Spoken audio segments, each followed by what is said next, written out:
بسم اللہ الرحمن الرحیم۔ اللہ تبارک و تعالیٰ کے پاکیزہ نام سے آغاز کرتے ہیں جو بڑا مہربان نہایت رحم والا ہے۔ جیسے کہ آپ کو معلوم ہے کہ پچھلے پروگرام میں ہم نے 53 اور 54ویں حدیث کریمہ عرض کی تھی۔ پہلی 53ویں حدیث میں حضرت ابن مسعود رضی اللہ تعالیٰ عنہ راوی تھے اور نبی کریم صلی اللہ علیہ وسلم نے ارشاد فرمایا کہ جب مرد اپنے گھر والوں پر کوئی خرچہ کرتا ہے، اس کو شمار کرتا ہے، تو وہ اس کے لیے صدقہ ہے۔ اور دوسری حدیث حضرت سعد بن ابی وقاص رضی اللہ تعالیٰ عنہ سے مروی ہے کہ نبی کریم صلی اللہ علیہ وسلم نے آپ سے ارشاد فرمایا کہ تم جو بھی خرچہ کرو گے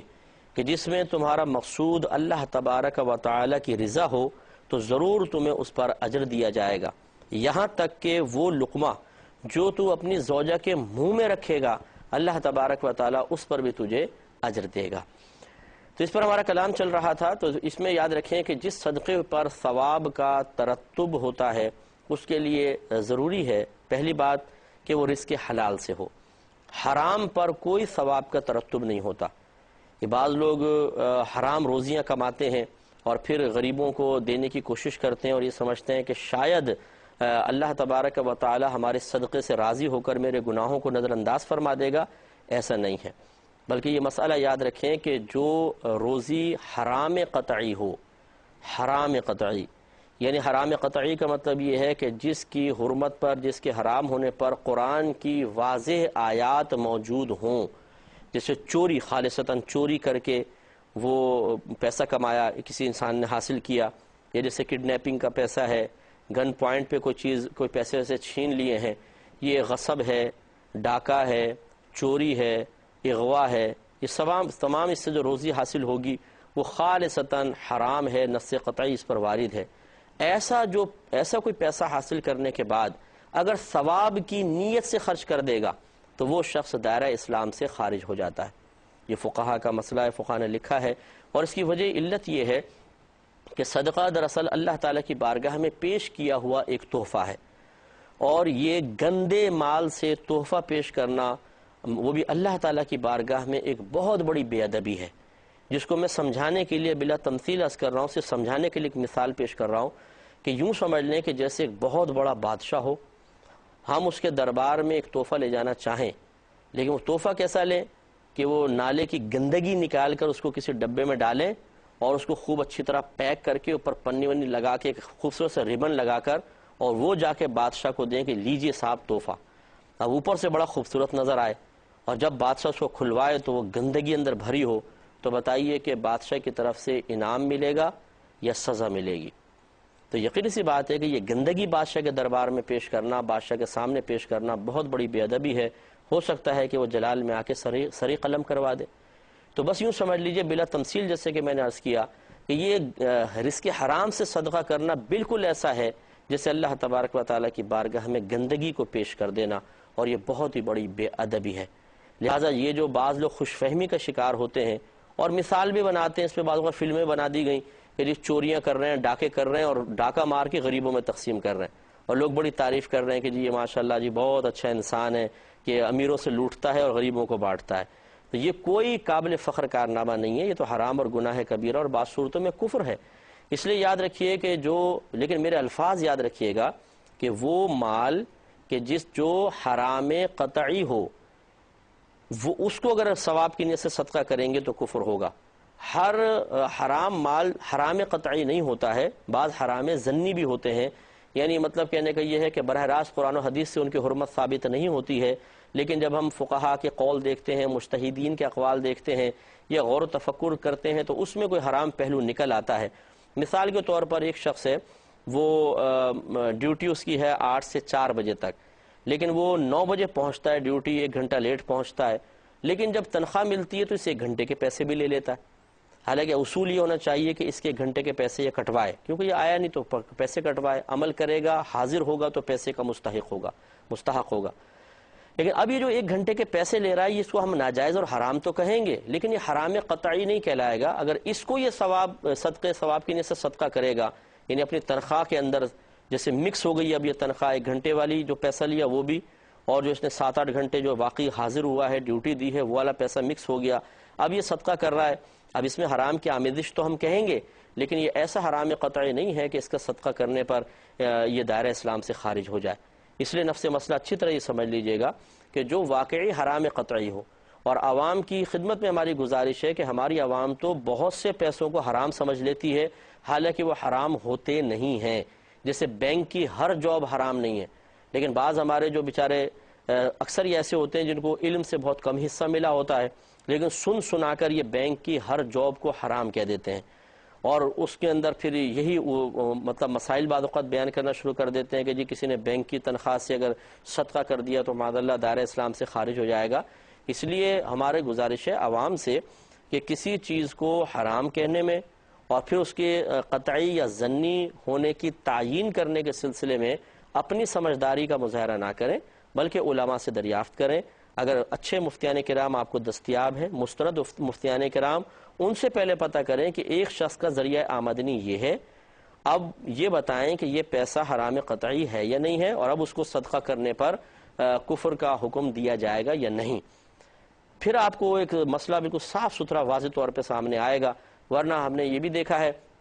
کہ بعض لوگ جلد بازی میں اپنی کم علمی کی وجہ سے اس قسم کے خود فتوے دیتے ہیں، سامنے والا اس صدقے کو کر کے اتنا گناہگار نہیں ہوتا جتنا یہ الٹے سیدھے فتوے دے کر گناہگار ہو جاتے ہیں، لیکن یہ بیچارے سمجھتے ہیں کہ یہ تقوی اور پرہیزگاری اور احتیاط ہے، حالانکہ ایسا نہیں ہے۔ تو اس لیے توجہ فرمائیے گا کہ واقعی کسی مال کے حرام ہونے پر قرآن کی کوئی نص وارد ہو، صریح آیت ہو، واضح آیت ہو، پھر وہ انسان صدقہ کرے۔ جیسے میں نے کچھ مثالیں دی ہیں، چوری کرنا، ڈاکہ مارنا، غصب کر لینا، اور اسی طریقے سے مثال کے طور پر چھین لینا کسی کا پیسہ مختلف انداز سے، ڈاکہ مار لینا، تو یہ جو پیسہ ہے یہ حرام، یہ سود ہے، خالصتاً سود ہو تو یہ حرام قطعی ہیں۔ ان کو اگر کوئی ثواب کی نیت سے خرچ کرے گا تو دائرہ اسلام سے خارج ہو جائے گا۔ اس لیے اپنے گھر والوں کو جب انسان رزق حلال لا کر دے گا تبھی یہ ثواب حاصل ہو سکتا ہے، اس کے علاوہ نہیں۔ اب یہاں پر ایک اور میں تھوڑا سا کلام یہ کرنا چاہوں گا کہ بعض اوقات ہمارے بعض بھائی کہتے ہیں کہ جی نماز نہیں پڑھ سکتے، کوئی بات نہیں جی، روزہ نہیں رکھ سکتے، قرآن ہم نہیں پڑھ سکتے، لیکن بیوی بچوں کے لیے رزق حلال کمانا بھی تو عبادت ہے، ہم رزق حلال کما رہے ہیں۔ وہ اس طرح اپنی جان چھڑاتے ہیں دینی پابندیوں سے۔ ان لوگوں سے خاص طور پر اور سب سے عام طور پر ہم یہ گزارش کرتے ہیں کہ پہلے آپ حلال اور حرام رزق کا مفہوم تو سمجھیں کہ کیا ہوتا ہے۔ بعض اوقات ایک آدمی کہہ رہا ہوتا ہے کہ میں رزق حلال کما رہا ہوں، لیکن جب اس سے اب رزق حلال کی تعریف پوچھیں گے تعریف نہیں بتا سکے گا۔ تو یہ آسان الفاظ میں سمجھ لیں کہ شریعت نے پیسہ حاصل کرنے کے لیے کچھ قیودات، پابندیاں، اصول، قوانین، ضابطے مقرر کیے ہیں، کچھ حدود قائم کر دی ہیں۔ جب ایک شخص ان تمام قوانین، اصول، ضابطوں، پابندیوں، حدود کا لحاظ کر کے رزق کماتا ہے تو وہ حلال ہوتا ہے، اور جو ان پابندیوں کو توڑ کر ان قوانین کے خلاف چلتے ہوئے حدود کو پھلانگتے ہوئے رزق کماتا ہے وہ رزق حرام بن جاتا ہے۔ معلوم یہ ہوا کہ پہلے انسان کو یہ پتہ ہونا چاہیے کہ اسلامی قیودات، ضابطے، قوانین، حدود کیا ہیں۔ جب معلوم ہوں گی تو وہ پتہ کر سکے گا نا کہ میں اس کو توڑ رہا ہوں یا نہیں توڑ رہا ہوں، حدود پھلانگ رہا ہوں یا نہیں پھلانگ رہا ہوں۔ جب پتہ ہی نہیں ہوگا تو پھر کیا معلوم اس کو۔ لہٰذا معلوم یہ ہوا جو یہ بڑے بڑے دعوے کر رہے ہیں کہ جی ہم تو بیوی بچوں کے لیے حلال کما رہے ہیں، ان سے دائرہ ادب میں رہ کر ایک کویسچن کر لیا جائے کہ اگر آپ رزق حلال کما رہے ہیں تو ذرا یہ بتائیے کہ اس رزق حلال جو جس طریقے سے آپ کما رہے ہیں، جو بھی آپ جاب کر رہے ہیں، قرآن نے، حدیث نے اس کے بارے میں کیا کہا ہے۔ اگر ایک آدمی دکانداری کر رہا ہے، پرچون کی دکان ہی چلا رہا ہے مثال کے طور پر، تو اسے یہ پوچھ لیں اگر آپ کہ تجارت کے مسائل آپ کو پتہ ہیں، خرید و فروخت میں کس کس چیز کا لحاظ رکھنا چاہیے، کون کون سی کنڈیشن لگانا جائز ہے، اور کون سی آپ شرط لگا دیں گے تو روزی حرام ہو جائے گی، کسب خبیث ہو جائے گا، سودا کرنا ہی گناہ بن جائے گا، آپ بھی گناہ گار، خریدنے والا گناہ گار، بیچنے والا گناہ گار، آپ اگر خرید رہے ہیں آپ گناہ گار ہو جائیں گے۔ لیکن میری تو یہ فیلڈ ہے، لاکھوں دکانداروں کو کھڑا کر دیں، شاید ہی کوئی ایک آدھ ایسا ہوگا جو آپ کو بتا سکے گا کہ تجارت کے شرعی اصول کیا ہیں۔ یعنی اللہ تعالیٰ اس کے رسول کریم صلی اللہ علیہ وسلم نے جو کچھ بیان فرمایا وہ اتنا معاذ اللہ ثم معاذ اللہ بیکار ہو گیا ہماری نگاہوں میں کہ ہم اس کو سیکھنے کی زحمت ہی گوارا نہیں کرتے۔ دکان کون سی جگہ ہونی چاہیے، کاروبار کون سا کرنا چاہیے، انویسٹ کتنا کروں گا، پروفٹ کتنا ہوگا، سب معلومات کر لیں گے، لیکن شاید ہی کوئی ایسا دکاندار ملے جو یہ کہے کہ یار پہلے میں کسی مفتی صاحب سے مشورہ کر لوں، کسی مستند ادارے پہ جا کر میں پہلے تحقیق کر لوں کہ میرے لیے کاروبار کرنا جائز ہے یا نہیں، اور جائز ہے تو کن اصولوں کے ساتھ جائز ہے، پھر میں قدم اٹھاؤں گا، ورنہ نہیں اٹھاؤں گا، بھائی میری روزی حرام نہ ہو جائے۔ لیکن یہ تقوی پرہیزگاری کہاں نظر آئے گی؟ اور دعوے اتنے بڑے بڑے، جی ہم تو رزق حلال کما رہے۔ تو خدا نخواستہ میں یہ دعویٰ نہیں کر رہا ہوں کہ جتنے ہمارے سننے والے بھائی بہن ہیں یا آپ کے جو گھر میں کمانے والے ہیں وہ حرام ہی کما رہے ہیں، یہ تو نہیں۔ ایسا ہو سکتا ہے کہ بغیر علم کے بھی رزق حلال مل رہا ہو، میں یہ دعویٰ نہیں کر رہا ہوں خدا نخواستہ، لیکن میں ایک بات سمجھانا چاہتا ہوں کہ دیکھیں یہ ثواب جو اپنے گھر والوں کو کھلانے پر حاصل ہوگا صرف رزق حلال پر ہوگا، اور رزق حلال آپ کے دعوے سے رزق حلال نہیں بنے گا، آپ کے صرف زبان سے کہہ دینے سے رزق حلال نہیں بنے گا، جب تک کہ اللہ تعالیٰ اس کے رسول کریم صلی اللہ علیہ وسلم کی تصدیق شامل نہیں ہوگی آپ کسی چیز کو حلال یا حرام نہیں کہہ سکتے ہیں۔ لہٰذا معلوم یہ ہوا کہ پہلے تصدیق رسول چاہیے، پہلے اللہ تبارک و تعالیٰ کی طرف سے تصدیق چاہیے، ثبوت چاہیے، پروف چاہیے، پھر آپ کسی روزی کو حلال یا حرام کہہ سکتے ہیں۔ اور وہ یقینی سی بات ہے کہ کتابوں میں لکھے ہوئے مسائل ہیں جن کو پڑھنے کے بعد آپ اندازہ کر سکتے ہیں کہ ہم جو کچھ کر رہے ہیں وہ صحیح ہے غلط ہے۔ کتنے لوگ ایسے ہوتے ہیں جو پہلے پیسے انویسٹ کر دیں گے، پھر ہم سے پوچھیں گے کہ مفتی صاحب یہ میں نے پیسے انویسٹ کر دیا ہے اور ان شرائط کے ساتھ کیا ہے، کیا یہ جائز ہے؟ بھائی تو یہ آپ کویسچن پہلے کر لیتے کہ میں ایسا کرنے لگا ہوں، جائز ہے کہ نہیں، کروں یا نہیں کروں، پہلے کر لیں گے، اس کے بعد ہم سے کویسچن کریں گے۔ پھر جب ہم بتائیں گے کہ یہ تو جائز نہیں ہے، آپ کو اس طرح پروفٹ فکس کر لینا یا ان شرائط کے ساتھ مداربت یا شرکت کرنا یا تجارت کرنا یہ بالکل گناہ ہے، ناجائز ہے۔ بولتے اب کیا کریں؟ یعنی غلطی خود کی ہے، اب سارا کام ہم پہ چھوڑ دیا کہ اب آپ اپنے ذہن لڑائیں اور ہمیں بتائیں کہ ہمیں کیا کرنا چاہیے۔ تو یہ بڑی عجیب غریب صورتحال ہے کہ پہلے خود سارے کام کرنے کے بعد، غلطیاں کرنے کے بعد پھر مفتیان کرام پہ ڈال دیا جاتا ہے کہ ہماری اس الجھی ہوئی ڈور کو آپ سلجھائیں، گنجل بنا ہوا ہے اس میں سے نکالیں، سرا نکالیں، پوری ڈور کو سیدھا کر کے اب آپ دیں۔ اور پھر اگر ہم کہتے ہیں کہ ہمارے پاس اتنا ٹائم نہیں ہے بھائی کہ ہم اتنے لمبے مطلب اتنا زیادہ وقت آپ کو دے سکیں، تو بولتے ہیں مفتیان کرام تو ٹائم ہی نہیں دیتے، بتائیں عوام کہاں جائے ہمیں بتائیے، ان سے جا کے پوچھو تو جواب نہیں دیتے۔ بھائی تو پہلے آپ پوچھیں نا، ہم حاضر ہیں آپ کی خدمت میں، آپ ہمیں D120 سائٹ کراچی پہ خط لکھیں، کوئی کاروبار کرنا چاہتے ہیں، اس میں کوئی کنڈیشن لگانا چاہتے ہیں یا آپ کر رہے ہیں، کوئی شرکت ہے، مداربت ہے، وہ آپ تمام پروسیس اس کا لکھیں، ہمیں بھیجیں، انشاءاللہ بالکل ہم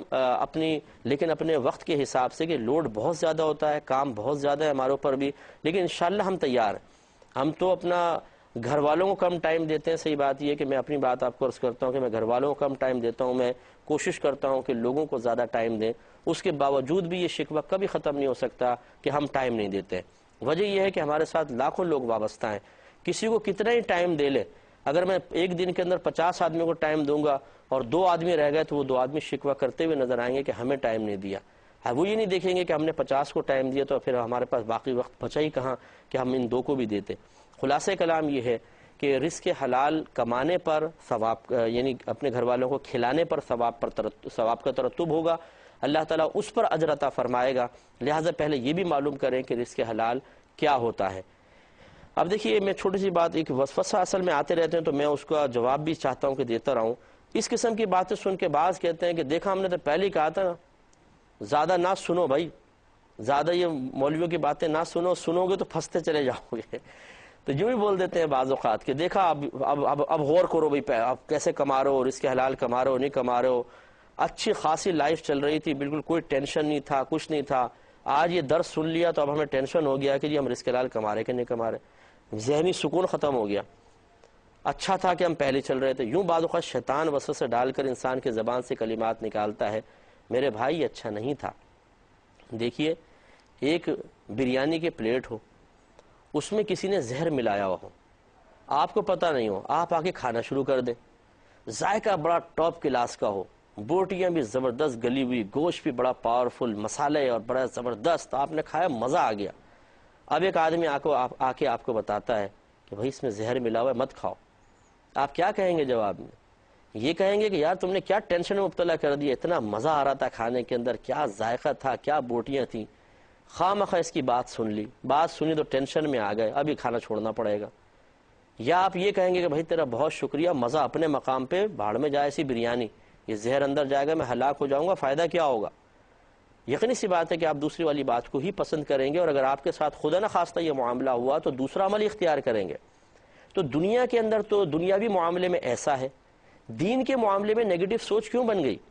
جب ایک شخص آپ کی غلطی کی نشاندہی کرتا ہے، آپ کے گناہ کی نشاندہی کرتا ہے، جس پر آپ مطمئن چل رہے تھے، سکون کے ساتھ چل رہے تھے، اور آپ کو نہیں پتا تھا کہ یہ گناہوں کا زہر آپ کو کیسے ہلاک کرے گا اور یہ جہنم کی آگ میں اور عذاب قبر کی آگ میں کیسے بدلے گا، اور جب وہ نشاندہی کرتا ہے آپ کہتے ہیں جی ٹینشن میں مبتلا کر دیا، اب یہ بھی سوچو اور یہ بھی سوچو۔ بھائی وہ تو آپ کو ایک زہر کے بارے میں اطلاع دی گئی ہے، آپ کو تو شکریہ ادا کرنا چاہیے کہ اللہ تبارک و تعالیٰ نے آپ کو موت سے پہلے پہلے سنبھلنے کی توفیق عطا فرمائی۔ لیکن معاملہ الٹا ہوتا ہے کہ دین کے معاملے میں ہم غصے میں آ جاتے ہیں، اور زبان قول سے بعض اوقات نہیں کہتے، زبان حال سے کہتے ہیں کہ مت کر نصیحت ناصحہ، دل میرا گھبرائے ہے، اس کو دشمن جانو ہوں جو مجھ کو سمجھائے ہے۔ جو ہمیں سمجھاتا ہے وہ ہمیں دشمن محسوس ہوتا ہے، جو ہمارے گناہوں کے باوجود، ہمارے حرام کھانے کے باوجود ہمیں عزت دے رہا ہو، ہماری جھوٹی تعریفیں کر رہا ہو، خوش آمدید کر کے ہم سے کھا پی رہا ہو، وہ ہمیں بہت اچھا لگتا ہے۔ تو اس سے تھوڑے توجہ فرمائیں کہ یہ وسوسہ بھی نہ آنے پائے کہ یہ تو ہم نے سن کر اور ہم پھنس گئے۔ تو اس لیے ضرور اپنے گھر والوں کو، بیوی بچوں کے لیے رزق حلال کمانا یقیناً عبادت ہے، لیکن بشرطے کہ وہ رزق حلال ہو، اس کی بھی آپ تحقیق کریں۔ اور پھر اب میں ان لوگوں کو سمجھانا چاہتا ہوں کہ جو تنگ دستی میں مبتلا ہوتے ہیں اور وہ بعض اوقات جلتے کوڑتے ہیں، وہ کہتے ہیں یار ہمارے پاس تو اتنے پیسے ہی نہیں ہوتے کہ ہم بھی کسی غریب کی مدد کر دیں، کاش ہمارے پاس بھی پیسے ہوتے تو ہم مسجد میں دے دیتے، کاش ہمارے پاس پیسے ہوتے فلاں رشتہ دار کی بچی کی شادی ہو رہی ہے اس میں ہم بھی کچھ بیچارے کے ساتھ حصہ ملا لیتے، بڑا غریب آدمی ہے۔ تو وہ جلتے ہیں کڑتے ہیں اور سوچتے ہیں کہ ہمارے پاس صدقے کے لیے پیسہ نہیں ہے، اگر ہوتا تو کتنا اچھا ہوتا۔ ان کے لیے یہ حدیث ایک مرہم کی سی حیثیت رکھتی ہے، گویا کہ آپ کے نبی کریم صلی اللہ علیہ وسلم نے واضح طور پہ فرما دیا کہ یہ مت سوچو کہ تم دوسروں کو دو گے تو تمہیں صدقے کا ثواب ملے گا، بلکہ اپنے گھر والوں کو کھلاؤ، رزق حلال ان کو دو، ان پہ خرچ کرو، اللہ تعالیٰ اس کو بھی صدقے میں شمار فرمائے گا اور اس پر بھی تمہیں وہ ثواب ملے گا جسے تم باہر صدقہ کرتے ہو۔ اب یہاں یہ حدیث نہیں آئی ہے، یہ مسلم شریف کی روایت ہے کہ نبی کریم صلی اللہ علیہ وسلم نے ارشاد فرمایا کہ افضل ترین صدقہ یہ ہے کہ انسان اپنے گھر والوں پر خرچہ کرے، اس کو سب سے افضل صدقہ قرار دیا ہے، اس پہ سب سے زیادہ ثواب ہے۔ تو اس سے ہمارے وہ بھائی بھی ذرا درس حاصل کریں کہ جو اپنے بیوی بچوں پہ نہیں خرچ کریں گے، بیوی جلتی رہے گی، کڑتی رہے گی، بچے بیچارے حسرت بھری نگاہوں سے ابا جان کو دیکھتے رہیں گے، اور وہ اپنے خاندان کے غریبوں کو نوازتے رہیں گے۔ کبھی وہ جی چچا کے بیٹے کی شادی اس کو دے دیا پیسہ، اسے کاروبار کی ضرورت ہے اس کو پیسہ دے دیا، اس کو دے دیا، اور پھر کہتے ہیں جی اس لیے میں کرتا ہوں تاکہ ثواب ملے، میں تو صدقہ کرنا چاہتا ہوں۔ میرے بھائی پہلے اپنے گھر والوں پر تو صدقہ کریں، یہ سب سے افضل ترین صدقہ ہے، سب سے زیادہ ثواب آپ کو اس پر ملے گا کہ اپنے گھر والوں پر خرچہ کریں۔ بلکہ نبی کریم صلی اللہ علیہ وسلم نے ارشاد فرمایا جو اپنے گھر والوں پر اخراجات میں وسعت کرتا ہے، اللہ تبارک و تعالیٰ اس کی روزی میں وسعت فرماتا ہے، اس کو برکت سے نوازتا ہے۔ اس سے ہمارے وہ بھائی بھی درس حاصل کریں جو گھر والوں پہ خرچ کرنے میں بخل محسوس کرتے ہیں اور سمجھتے ہیں کہ شاید پیسہ ضائع ہو رہا ہے۔ یہ غلط ہے۔ اپنے گھر والوں کو بنیادی ضروریات، اس کے علاوہ دیگر سہولیات اگر آپ رزق حلال سے فراہم کر سکتے ہیں، ان کو آسانیاں فراہم کرنے میں خرچ کریں، اس پر بڑا ثواب ہے، آپ کو بڑا اجر ملے گا، اور اللہ تبارک و تعالیٰ اس صدقے پہ آپ کو وہ درجات عطا فرمائے گا جو بسا اوقات دوسرے صدقے پہ آپ کو حاصل نہیں ہو سکتے ہیں۔ اللہ تعالیٰ ہمیں سمجھنے کی توفیق عطا فرمائے، آمین۔ وآخر دعوانا ان الحمدللہ رب العالمین۔ اے اللہ دین تیرا ہم پہ احسان تکمیل انسان